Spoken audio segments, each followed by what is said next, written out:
Hi, I'm Vean Ima, and I'm truly honoured to be taking part in the Festival of Ideas. I'm going to be sharing with you some pieces that I have written on allyship, on Black women, and just our experiences, namely beyond the death of George Floyd and the global movement that has followed. And I'm going to end with reading about sisterhood. As a writer, a lot of my work is centered around women and our stories. I love to write about the things that affect us, our victories and our lowest times. Um, I also use my poetry for activism. It was a no brainer for me, or natural, should I say, because the words normally just come to write the Ally Anthem. I found that the people that follow my work were saying the same thing, that they didn't know where to start. They didn't want to start using words and asking questions that was going to cause more harm than good in the fight. They wanted a place to start because they were afraid. They wanted to be good allies. And for me, it was just easy to put this piece of work together.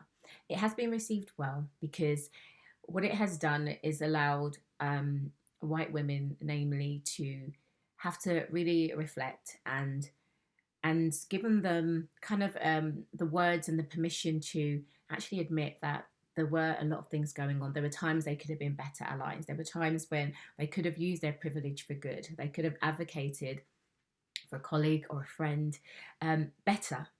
They could have put more weight behind their privilege and affected real change. Um, if allies are not going to do the work and be uncomfortable, then it's really an effective position that they're trying to take on. So this is that Ally Anthem, and it goes: As I begin the work and embark on this season of change, I'm allowed to feel anxious. I'm allowed to feel afraid. I'm allowed to feel exposed. Despite this, I will not weaponize my tears. I will not play the victim, and I will not expect Black women to fix me. I will never question the validity of the cause. When I want to quit, I will dig deep and meet with my ugly. I will remember my discomfort is nothing compared to the violence my privilege has inflicted. I will remind myself of the side of history I wish to belong. I must be aware that I will lose friends, positions, and parts of myself, and that this work will be my unraveling. Today, I declare that I am committed to doing this work to break the soul ties with my privilege and proclaim a true and authentic allyship for the first time in my life.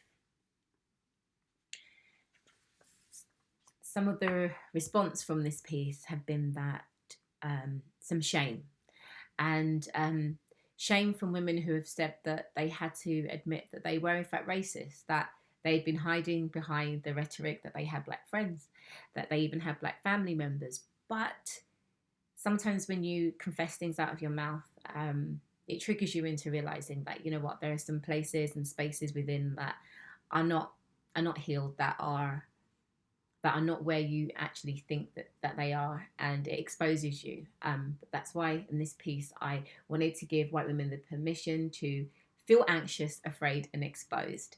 Because normally when you feel that those feelings, a defense naturally comes up. And as soon as that defense comes up, you are no longer be able to move in the work at all. It stops dead. Defense comes up, white fragility exposes itself, and the work ceases. So once you admit that you are allowed to feel those feelings, it doesn't mean you're meant to project them onto Black women or the fight.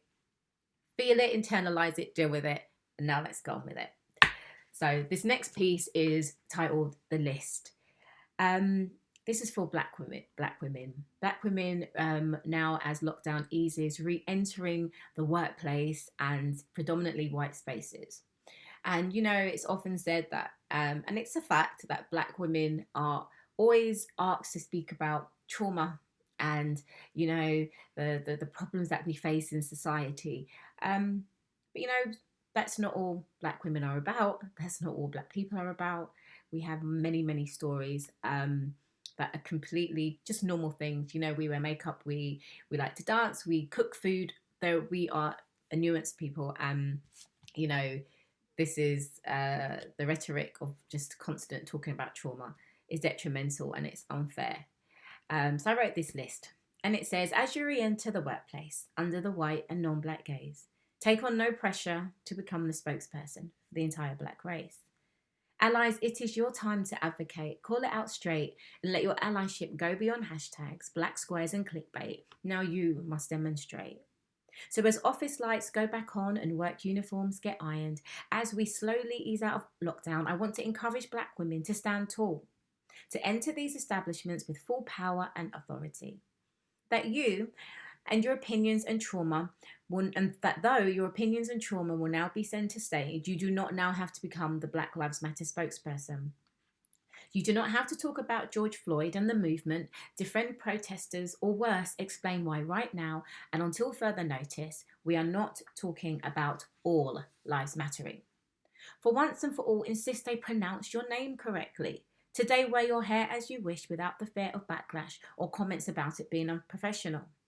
Today, free your tongue and speak as you wish. Free your accent, the depths of your tone, your natural pronunciation, and then exhale. Smile, stride, and speak up. Call out microaggressions. Today, you will not contort under the violence and squirm. Redirect the questions and cause discomfort to those who insist on letting you know your place. Denounce loaded words and repeat the following. Defending myself, calling out racism, calling out discrimination, having self-respect and knowing my rights does not make me angry, combative, or difficult. That was the list. In 2018, I wrote a piece called The Value of Our Gold. I wrote it from the perspective of a tired black woman. I think it was a sense of frustration for myself. Who would have never known that 2 years later, black women were given the mic and the platform to speak, to share, and in many instances to shock. A lot of people have been shocked by a lot of truths that have been coming out of the mouths of black women. But when I wrote this in 2018, to me, it wasn't so much so. But we were talking about it in our, in our spaces and when we were allowed platforms. But now, with or without platforms, it's all getting unleashed and it's fantastic. But this is Value of Our Gold. I'm a black woman. I'm not angry. I just hear Mother Earth groaning and it hurts me, for she is me. Her fountains, rivers and streams flowing through my being. My wisdom-soaked melanin has me seeing things that sometimes I wish I didn't, but it comes with the territory of being a black woman. Looking out for the legacy of ancestors, treading carefully so as not to frighten those around us. Raising kids to know more than their counterparts, for to know is to survive. For guns see us first. Prisons see us first. Mistrust sees us first. Some may see it as a curse, but the sage in me knows that there's more to it. It's do or die, so I'll do it. Yes, the poet in me can say it. Though every gem gets ripped from our crown, the value of its gold still rises. Black woman, it comes with the territory, but the value of our gold still rises. And this next piece I want to read is just a little ode to black beauty. Because we're tired of always talking about black trauma, it was just a little love letter. And it says, fall more in love with your blackness every single day. Twirl afro coils around your finger while listening to what God is telling you. Meet the sun with your melanin and commune. Flare wide nostrils, center yourself and inhale ancestral wisdom. Let love flow out of full lips. Your activism is simply that you exist. For your beauty goes against everything they say. And as I said at the beginning, I'm going to end with a poem on sisterhood.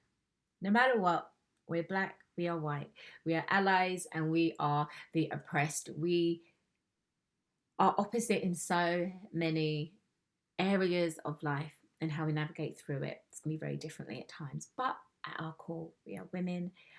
We are so much better together. We are so much better, arms interlocked, fighting for joint causes, and even better as allies, fighting for causes that don't even directly affect you. That is sisterhood.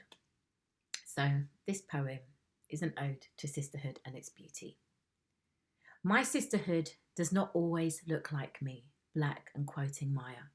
Sometimes I have found sisterhood in the depths of blue eyes and cheeks that flush red on hot days.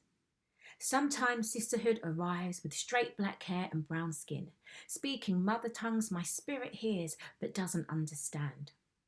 My sisterhood is not always a female who grew from the same endometrial lining. Our blood may share no scientific facts.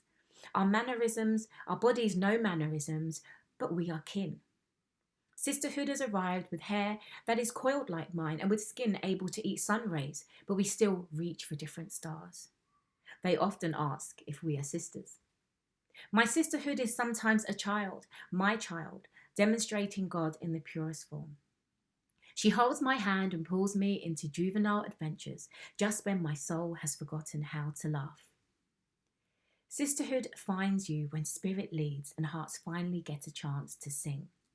Sisters climb down from trees, out of hiding places, and unite. They sing together a song that only kindred spirits meant to be could possibly know. And everyone is dancing.